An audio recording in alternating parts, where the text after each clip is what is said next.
Jesus didn't have a problem with people that's in the streets.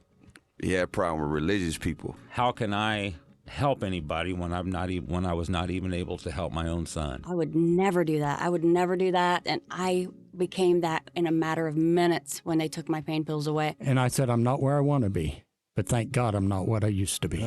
This is Faith in Your Recovery. I am Randy Davis. Welcome to the battle. Hey, welcome to the battle, and thanks for joining us again here, Faith in Your Recovery. We're glad you're part of our listening audience, and make sure you let your friends know, like, subscribe, get involved with us, send us an email, contact us. Today, we're looking forward to our interviewee. Our guest is Dezi Hargis. Welcome, Dezi. Thank you. You are welcome. We look forward to what you have to share, but I've got to start with a left field question because I've never met somebody who has a pet wolf, right? Yes, sir. Tell us about that. That interests me. Okay, I've just grown up loving animals, and Wolf's kind of like my spirit animal, so her name is Spirit, and she's a handful, very stubborn, very smart, but I just love her. How long have you had Spirit? 2 years. 2 years. How old is Spirit? She's 2. Two. She just turned 2 in December. Okay, all right. What drew you to a wolf of all animals? Because just your spirit equal kind of thing? I think so. I've always had a dog kind of growing up. There was always dogs around, so I've just always loved dogs, and why not get a wolf dog? Okay. Yeah. What's the difference in parenting? May I use that word? Of course. Parenting a wolf versus parenting a dog. Oh, much different. Like I said, she's very smart, so she's good at escaping. There's just a different type of a habitat. You have to give her a different diet. Training is much more difficult. All right. Well, it sounds like that's a fun challenge, but you're obviously It's up for the rewarding. challenge. She trusts me. She doesn't trust any other human, so it's very rewarding to have that bond. That's interesting. Yeah, you've become one there, as you said. Your spirit equals there, so that's good stuff. All right, let's get into your story. Let's go back early in life. Tell us what your upbringing was like. What I want to do is go back to those moments. I want you to share with us some of the dark times as we move forward. We'll always end on an up note, and where God has you now and how life is going and your goals. So let's go back near the beginning, and you choose where and share, please. Okay. So to begin with, I was born to drug addicts. My father was a big-time dealer in little town in Florida. My mom was already a few years into her addiction. Her addiction started at the age of 13. So What with? cocaine. Okay. She had a traumatic experience and turned to drugs to cope with it. Her parents were not supportive. Her mother was an alcoholic. Her father was at the time, but got sober later on. So long history of many generations of addiction. And that's the story, isn't it? Yes. That's a part of the So I was born battle. with cocaine in my system, actually. My dad told me about how it was all different colors and withdrew really bad as a baby. He had a lot of guilt for that and tried really hard to get my mom to get sober. She wouldn't. She started just messing around with lots of other men, so it, tore them apart. I was taken from my mom, I believe, the first time, a little over a year old. When you say taken by the system, Yes, sir. okay. I know a few times I was placed with family members. That first time I was placed with my dad's brother. I've just last year got to connect with him, and I call it meeting him. For him, it's like re-seeing me, but I didn't remember him, I was so little. He actually told me I was so dirty they didn't know I had blonde hair until they showered me, and I was covered in cigarette burns and bite marks. So I believe my abuse started about the age of 1. So most of my childhood was moving from place to place, living with a bunch of strangers and just different circumstances.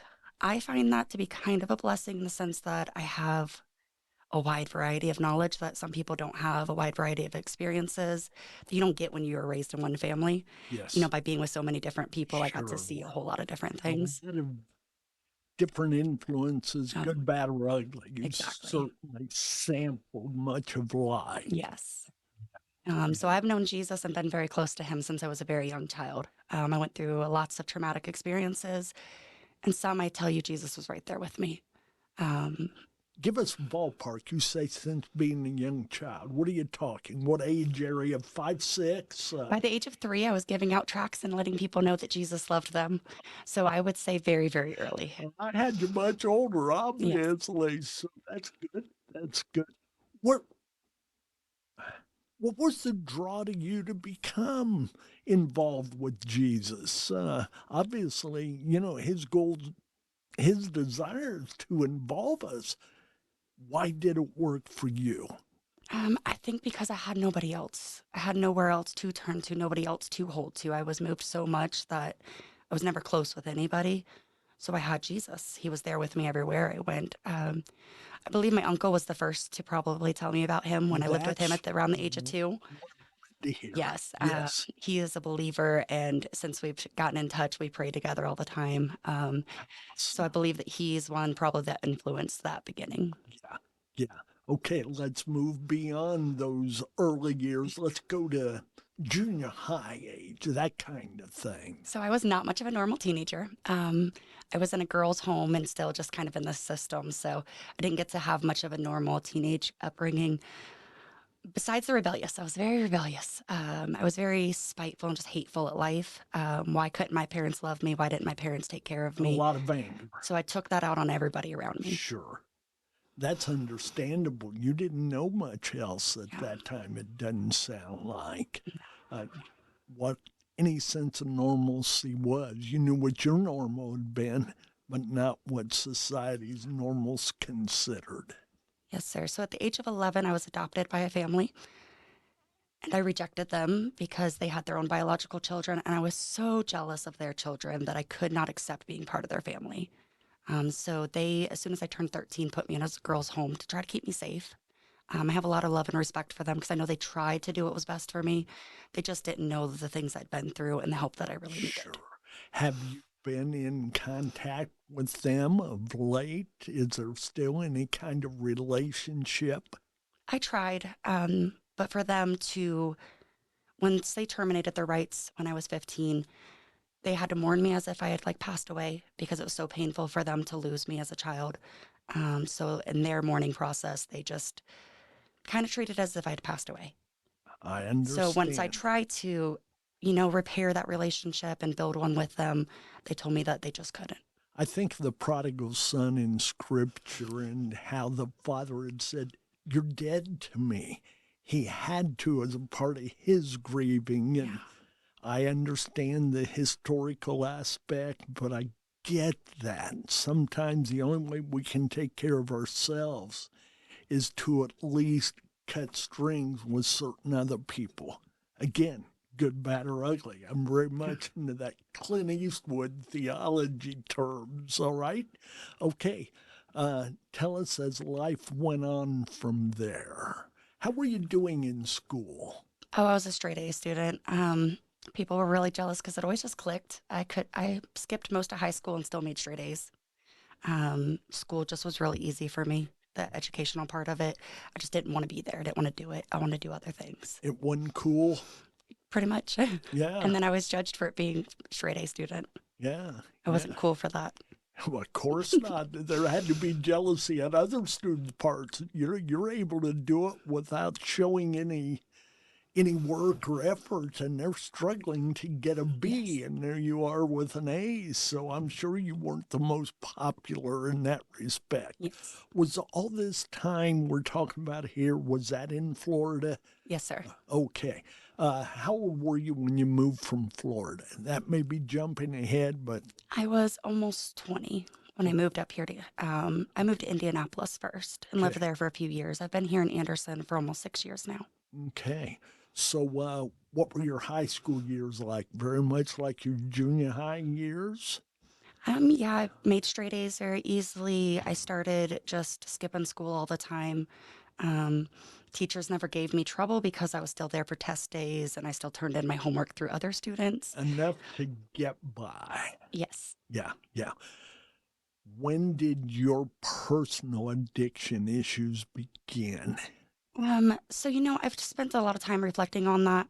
So, this job being here has really encouraged me to share my story and think more about it, whereas I've spent most of my life kind of ignoring that part of my life. Go ahead and tell the folks what your job is, what you're doing Okay. in life. Let's fill them in on that, and then we'll give them the details. I'm training to become a peer recovery coach. So, right now I'm kind of in the field training, and it's a way of like giving back. To me, my biggest thing is trying to turn all of the pain that I've been through into purpose. And I feel like just influencing one person to see that no matter what you've been through and where you've come from, you can change your mindset and give yourself a better life. It would be rewarding. It would make everything I've went through be worth it if I could just encourage one person. Well, I can assure you that's going to happen. I can just tell by your sincerity that that's a great value and worth to you, and others are going to see that too. So, tell us about your opening rounds with addiction, how you think it got started, what your drugs of choice were, what your life looked like during that time of active use. Okay, at the age of 15, I had my first alcoholic drink and marijuana with my parents. Again, my dad was a dealer, so he told me anything I wanted, just ask him. He'd rather me get it from him than anybody else, so he knew it was safe. My mom, however, was a horrible influence and just wanted me to do the drugs with her. So she tried to get me started on those, but I ended up moving away from her. I realized soon that it was a toxic situation. So by the age of barely over 16, I was on my own. She had never went and got rights from me when my adopted family terminated rights. So legally, I was kind of in a limbo of being able to do whatever I wanted. Yeah. I had no legal parent or guardian. Had my first daughter at 17, and after birth, they prescribed me pain medication. Well, her father would take my medication and snort it. And so I was like, well, let me try it. So with the rest of that prescription, I abused how I took it. May have taken it how it was prescribed, and it was prescribed to me, but I didn't take it the right way. Yes. Now, once that was gone, that was fine. I didn't touch anything else for quite some time. You didn't have you weren't at a point where you needed to go on the street and I wouldn't have find a known way who get to them. at that point. I was so worried about just trying to be a good mom and take care of my baby that I don't think I would have applied myself to trying to So find in it at your that point. mind, at least at that time, you were trying to just deal with the pain. Correct. Okay. I just feel that I was abusing how I was taking it. That was Yes. wrong. And I think that's where it started. Just that allowing myself to go there. Yeah. So I had just turned 18, or I was about to turn 18, I'm sorry. And my father passed. I was very devastated. I had just had, a couple of years of trying to get to know who he was. So I was just very shocked and devastated. And my mom was an IV drug user and told me she knew how to make me feel better. And she shot me up for my first time that day. And I was hooked instantly. That numb, just that oblivion, that at the time what seemed like peace. And I was spent months chasing that, which I really regret because my daughter, I have no idea. I don't remember much of that time period. So I know that I couldn't have been a very good mom during that time period. I apologize if this is inaccurate, and please correct me, but listening to your story, I get the impression your mom's answer to everything was drugs. Correct. Is that pretty accurate? Yes, sir. Okay, so of course it was so easy for you to obtain. You had a mentor Yeah. to show you how to do it and everything else, and it was easy to fall into it. It was easy to fall into it. It got hard to maintain it. The things that my mom started demanding of me to do to obtain drugs just became too much. Yeah, it was really just bad. I don't see how mom could do that to her own child. What was your life during that time? I'm sure Christ was still in your heart. You may not have been actively pursuing him and his will and ways. What was it that got you through other than his grace? Was there somebody in your corner, a relative, a friend, a teacher, anybody you were able to turn to that you knew was a positive influence? At that time, no. I tried to turn to my grandparents and they refused to help me because they were scared they would accidentally enable me and help me be more like my mom. They saw what she went through and they didn't want to take a chance on encouraging me down that road. So they completely stopped talking to me. I had literally nobody to turn to at that point. I'm guessing they probably warranted or not carried some guilt because of how your mom had turned out. Quote unquote, we messed up with her. We don't want to mess up with you. Exactly. So they felt it was better for you to fend for yourself than what they could offer you. Yes, sir. Okay. How did you survive those moments? How did you make it to the next step? So while I was in my addiction and my mom's was out of control, unfortunately, I witnessed a murder and I was forced to deal with some of that. So some months later, detectives come around and start investigating things. And of course, I'm going to cover for my mom. So I'm trying to skate by and lie the best I can to try to keep everything away. We got to a point where we just couldn't anymore. There was a search warrant. So a detective, and I'll never forget this day because this lady, I swear, is the one that made the difference. Okay, not the detective, sorry, it's a DCS worker. But first, the detective found my lockbox. So I kept all my paraphernalia in a lockbox because I was terrified that my daughter could ever get a hold of it, and I didn't want that. So they forced me to open the box, and I did. And immediately, I was so embarrassed and ashamed because I knew what was coming. Like, you're going to take my kid, and I don't know how I'm going to cope with this. Well, they called DCS, and a DCS worker came in, and she knew me. She had taken me from my parents. And I'll never forget her saying, I don't want to take your daughter from you. You've got to choose. Who are you going to take care of? Are you going to keep taking care of your mom, or are you going to take care of your daughter?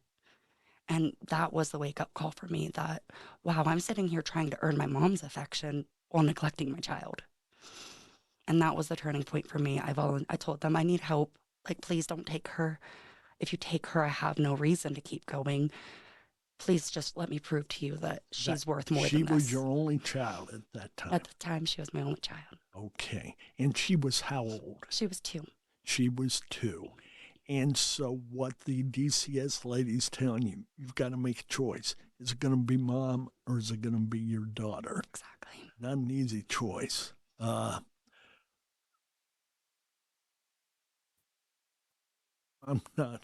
I'm not even sure how to approach that. You just mentioned that you said, please don't take my daughter. Get me help. What was their basic response? Their response was if they would come back in a few days and if I could pee dirt clean, because the opiates would only stay in your system for a few days. So as long as I didn't do any more from then on, I'd be able to test clean in a couple of days and they wouldn't remove her. They would just come back in a couple of days and test me again. I never used again after that. So, of course, I tested clean. My mom still tested dirty, though. So it became an issue. Well, we can't live with her then. So we chose to be homeless so I could keep my daughter and get away from my mom. Until my daughter's grandma here in Indianapolis offered to let us come up here. So the 3 generations of you were homeless at that time. Your mom. Oh no, mom stayed at the house. Mom stayed there. You chose She wouldn't to take leave. your daughter. I had to. They were gonna still remove her from the home because my mother was still using, Yes. even though I tested clean. Got you. So I had to leave with my daughter since mom wouldn't leave. Yeah. All right. I understand that. And you say at that moment you stopped your usage and you haven't used since. Correct. I've been prescribed medicine again other times when, I've had surgeries and stuff and needed it. But I was really kind of controlling over it. I never finished my prescriptions just because I wanted to prove that I didn't need to. I used them less than I was prescribed them just to kind of prove that I could have the power over them. Like, okay, the doctors say I need this to make it through it and the pain is really bad. So we'll take half of what I'm prescribed just to take the edge of the pain off. And then I really prided myself on being able to flush. Okay, I heard flushing's not the best, but at the time I didn't know that. But I took pride in just flushing the rest of them because then I had the power over it, right? Yeah. Wow. Was there any relationship with your mom during this time, or did you have to cut ties and be void from her? I had to be almost all the way gone. Every now and then I could message her, but it was still a lot of those, I'd get my hopes up. She was in prison for 18 months and was clean, right? So she got out and I had my hopes up so high. She was wanting to repair her relationship with me, be a better grandmother to my daughter. And she started using again. And that was the last time I refused to ever let my hopes get up again. I realized that it wasn't fair to myself to be part of her roller coaster, and I needed to emotionally space myself at that point. There you are again, and still having to make that choice on a daily basis between mom and daughter, it seems to me. Yeah, and so, I mean, I went and visited her pretty often still. We would just only go for a few days, and it's a 16-hour drive. So we would just go down there for a few days once a year. Each kid I have 4 now. So each time I had another baby, I went down so she could meet her other grandchild. There was November of 2017, I got a call that she was in a diabetic coma and they didn't expect her to make it. So at the time I was married, we rushed down there. Wanted to be able to say bye to her. Well, I got in a bad accident in Georgia on the way down there, and it took me a couple days longer to get down there. By the time I did, she was discharged from the hospital. I get there and she still had the audacity to ask me for money for drugs. Yeah. And I was like, Mom, I can't do this anymore. Like, I've tried so hard to make you a part of these grandkids' lives and to make sure you met them. But this isn't right. Like, you can't do this. We almost died and you don't even care. Well, then in November of 2018, she passed. And it was really hard. At first, it was like, well, I mean, we knew this was coming. We'd watched her health decline. She was nothing but like a bag of bones by the end. She was so unhealthy looking. This beautiful woman that men used to trip themselves over has now like just withered away. But when she passed, it allowed me to accept all the abuse that she had inflicted over the years, all the abandonment, all the neglect. So I went through a really bad just depression. It was really deep. In the end of summer 2020, I went and got a bottle of alcohol and a 6-pack of beer and got myself just completely wasted. I had my loaded gun that I take to the range often, so I knew it was working. And I had enough liquid courage, as they were calling it, to pull the trigger. So I had my kids gone for the weekend, and I went in my backyard and pulled the trigger. I had the gun in my mouth, pulled the trigger, and it didn't go off.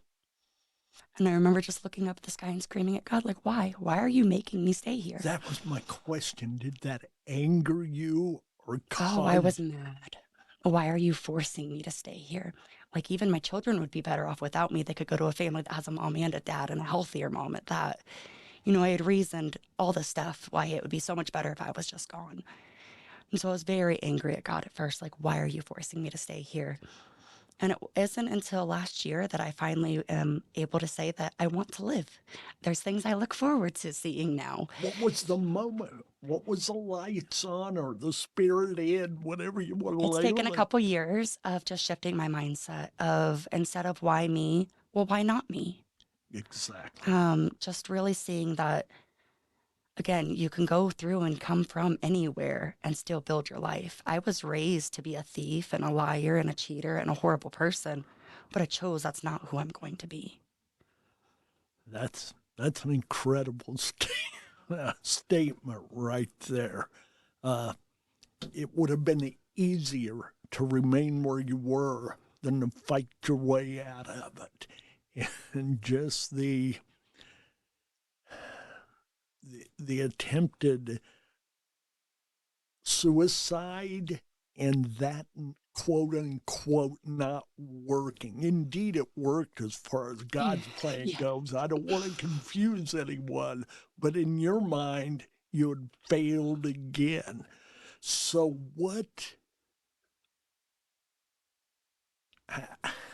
how did you turn it around? I got what you said about the idea of changing your attitude, but you could have done that 6 years earlier. Yeah, so in 2018, I went through a really bad divorce. After my mom passing and everything, I'd been miserable in my marriage for over a year. My husband was just not great to us. And I just knew it was time. I need to do something different. He was starting to be kind of verbally abusive to our daughter, and I couldn't tolerate that. So I chose to yet again be homeless. I lived in a tent with my 4 kids for months, looking for help and begging people for help. Where was this? This was in Indianapolis, and this is what spurred me to move to Anderson. What time of year? Summer, thankfully. Okay, Yes, for spring you into say a summer. matter of months, couple 3 months kind of thing. It was probably 3 to 4 months. Yes, sir. Because it was, I want to say by August, I had gotten into a program that was going to help me get into a housing. Um, it was a 1 year program. So there's a program called Family Hope. And I'd called them because DCS wouldn't help me. And I'll tell you on that one, honestly, when I called DCS and I'm living in a tent with 4 kids, I thought surely they're going to help me, right? They told me they couldn't because I don't do drugs. I had access to electricity and I'd set it up like a little home in somebody's backyard. So I paid somebody $20 a week to run out electric cord and to let us use their showers. So DCS said I was doing the best I could with what I had. So there was nothing they could And really do for indeed, me. you were. And I remember feeling so defeated. Like, do I need to go get high to get help? Like, this doesn't feel fair. But thankfully, there was strength and encouragement to not go down that route and to just keep pushing, to just keep looking for an answer. And again, every day I was out applying for jobs. Every day I was pushing a stroller and had one of my kids helping me push a lawnmower. We take turns looking for just a yard to mow so I could feed the kids that day. Just making it day by day, going to different food pantries, making it work. And then I contacted somebody on Facebook had just sent me this info for Family Hope. And I was like, well, let's call them. Never know. This lady came out and she met with me and she's like, okay, so here's what we can do. So they hosted my kids, my younger 2 for 2 weeks and my older 2 for a week. So it's kind of like a foster home. They're like checked like a foster home, but it's all in my power. Okay. And I got to talk to my kids every day still. I got to see them on the You weekend. don't sign them away. Exactly. It was just me saying, It's- I appreciate you letting them you're have somewhere staying warm with to sleep for tonight. friends. Exactly. That's how the kids thought of them, or family friends. And the kids remember that as a great time. They thought it was like a little vacation. In that time, though, I was able to start working and save up some money to get daycare started so they could come back to the tent with me. And so we were able to get into that program house. In that, it was a 1 year program that I graduated in 7 months. I was really proud of myself because I've always been kind of like a quitter and never finished anything. So to finish that program and to graduate it early at that, and it was really just inspiring because they were feeling defeated. None of the other moms had really taken advantage of the program. They'd used them and just kind of broke a lot of the rules. Here I came in all just like broken and ready to really make a difference for my you became family. a success story for them as well as Yes.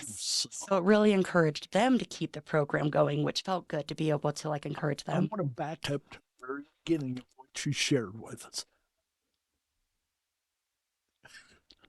I'm getting emotional here, folks. Hold on. Your comments were something like, I just want to make a difference in one life. You've already done it.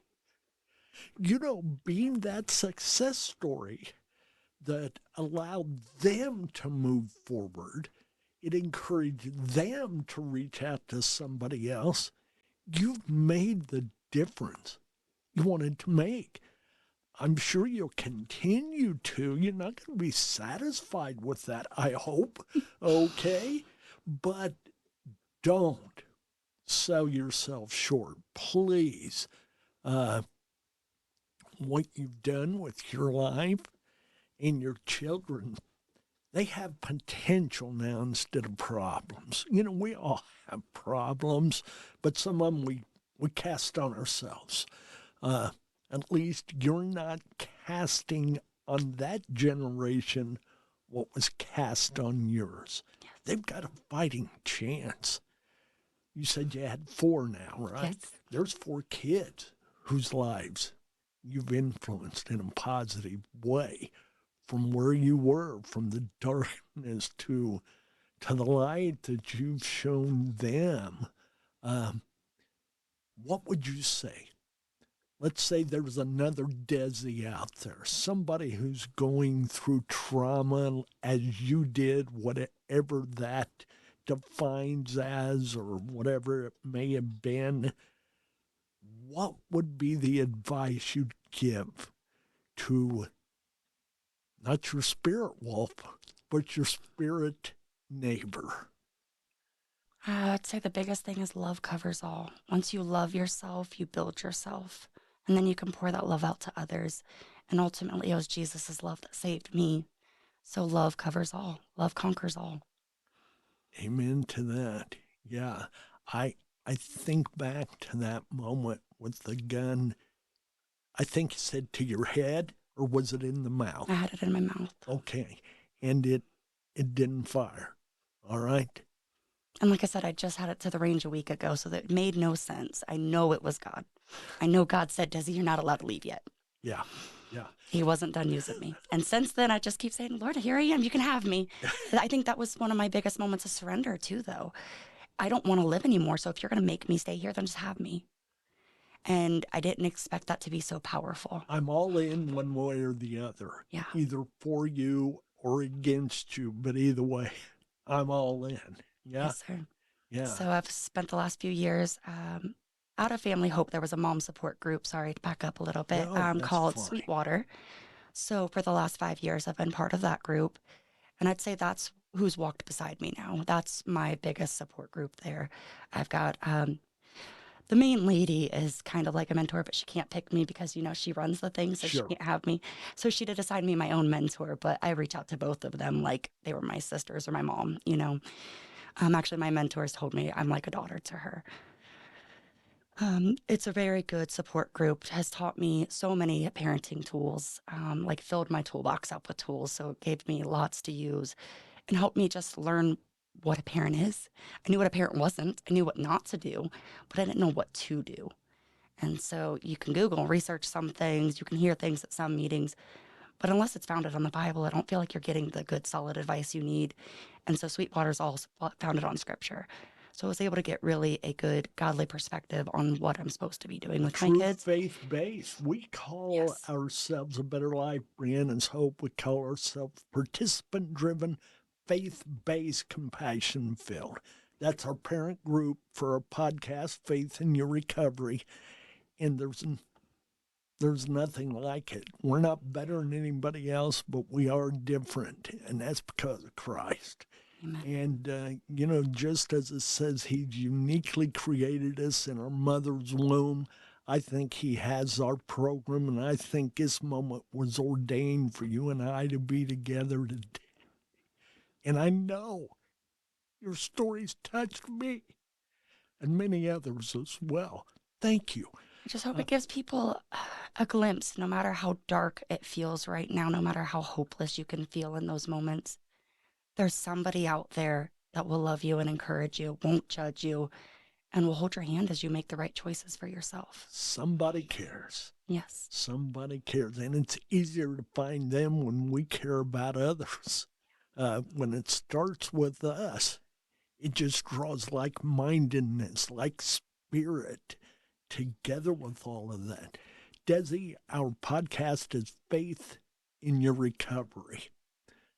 Go ahead and tell us your definition of that title. What does that mean to you? Faith in Your Recovery. Okay. So I don't know that I'm thinking, okay, you've got faith in yourself to recover, but I think it's more so leaning into your faith that God is your strength. We can't do it on our own, right? Even I've got some people that say, oh, you were able to do it on your own. You didn't need meetings. No, I didn't do it on my own. I definitely did it with God's help. It was all His strength, and to Him be all the glory. Amen. Yeah. I often use the phrase, you can pray and pray for God to provide the land, but He'll never drive your tractor. Yes. He'll give you that grant. He'll give you those tools, but you're the one who has to do the work. He's not going to take that out of our hands. That's enabling us. And God's the last to enable anybody, okay? And is there anything else you'd like to say or share that you just believe people out there need to hear, or you've got to get it off your heart? You're never too far gone. You've never been through too much. You've never been there too long to get out. There's always a second chance. There's always a way out. You just got to do the work. Got to do the work. I have a question that might come across a little difficult. Think back to your mom. If you could speak to her right now, what would you say to her about Dezi and about her her influence on your life? I would just tell her I forgive her. More than anything, I want her to know I forgive her.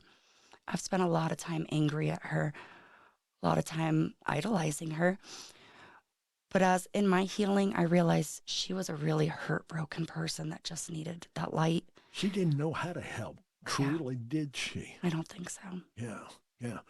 And your dad, if you could tell him where you are today, what would you say to him? Or maybe even that uncle that you mentioned.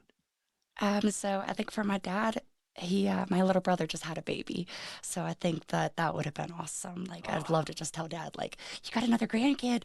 Um, Dad made a lot of bad choices, but Dad had a beautiful heart. He was a very kind man and compassionate. So a big difference there.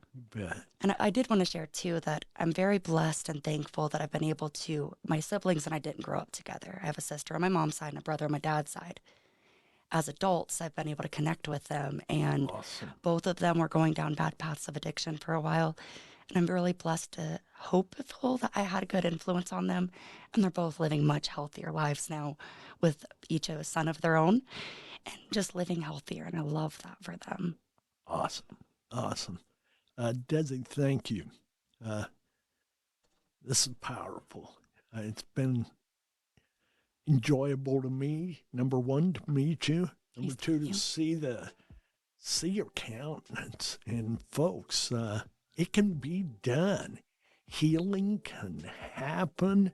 Recovery can be just around the corner. You may stumble getting there, but don't stop the effort. Keep moving toward it. And as we always advise you, stay in the battle. It's worth fighting because the win at the end, that's God's design. Let it happen in your life. God bless. Take care. Amen.